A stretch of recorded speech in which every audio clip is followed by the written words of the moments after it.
December Progressive, Exercise 5 and 6. Sir, planning is the vital instrument we have adopted to realize the social objectives enshrined in our Constitution. Though the 5-year plans we have already achieved a significant increase in the national income in the past 18 years and laid the foundations of technological advance. The plan is fast modernizing our agriculture and strengthening and diversifying our industry. Above all, it has reinforced national unity and purpose. The attack on our territory in 1962 and again in 1965 forced us to modify the pattern of national expenditure.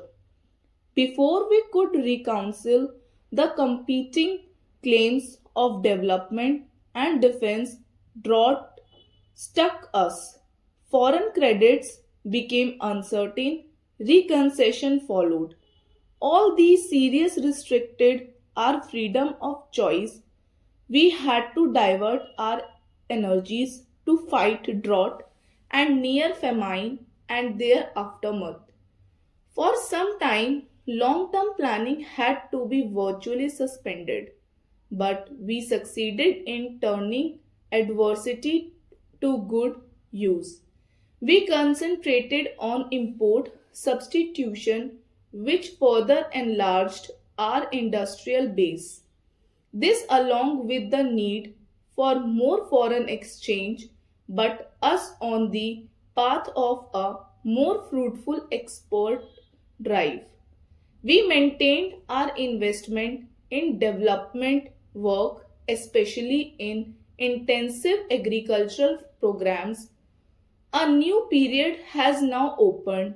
There is a welcome upsurge in the economy, and the increases in agricultural production have brought us nearer to self-sufficiency in food grains. But inevitably, there are other problems and a fresh challenge to face. Rural disparities have increased, partially owing to the very efforts we have made to move rapidly towards self-sufficiency in food, partially owing to a certain slowness in the matter of implementing the land reforms. Although the industrial recession has been curbed, new industries are not coming up fast enough, and unemployment, especially of technically trained persons, continues to be acute. We have a larger and understandably enough and more distinct population. Planning is the method to which we are committed for meeting such challenges. We have carried out 3 5-year plans. Each 5-year plan has addressed itself specially to problems which have emerged either because of new political and economic developments in the country and in the world, or as a consequence of progress we have already achieved.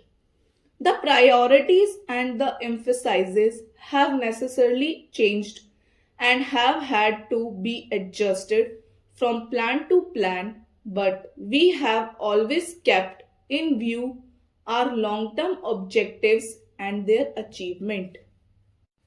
The 7th plan represents a conscious, internally consistent, and carefully thought out program for the most efficient exploitation of our resources possible in existing conditions. The basic aim is to raise the standard of living of the people, especially of the less privileged sections of society.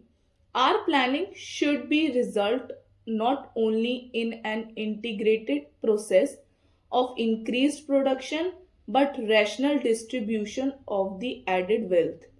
The overriding inspiration must be a burning sense of social justice. While increased production is of the utmost importance, it is equally important to remove or reduce and prevent the concentration of wealth and economic power. The benefit of development should accrue in increasing measure to the common man and the weaker sections of the society so that the forces of production can be fully unleashed. A sense of involvement or participation by the people as a whole is vital for the success of any plan of rapid economic growth. This can only be evoked by securing social justice by reducing disparities or income and wealth by redressing regional imbalances. Our orientation of our socio-economic institutions in this spirit is accordingly the first necessity.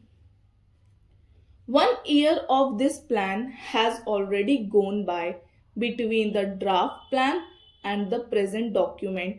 Certain important changes have been made. The projected investment in the public sector has been stepped up so as to enable us to undertake a larger and bolder agenda of work. New schemes have been added to help the small farmer throughout the country, especially in the unirrigated areas.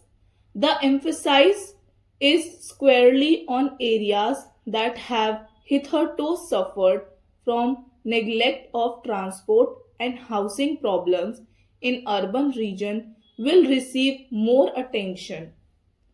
A small but significant beginning is also being made with special programs for children.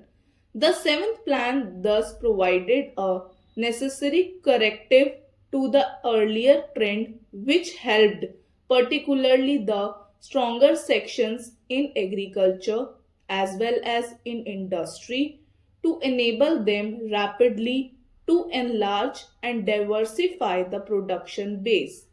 In the long run, the full potential of growth cannot be realized unless the energies of all our people are put to profitable use. The emphasis on spreading the impacts and benefits of economic growth to the weaker sections is thus necessary. In the interest of equality as well as growth, the plan will now assist the less prosperous sections of our farming population to improve their position and make a yet bigger contribution to the national economy. Greater industrial activity and the modernization of agriculture by adopting intensive methods of cultivation and irrigation would mean that a larger portion of young men seeking job could find employment nearer home.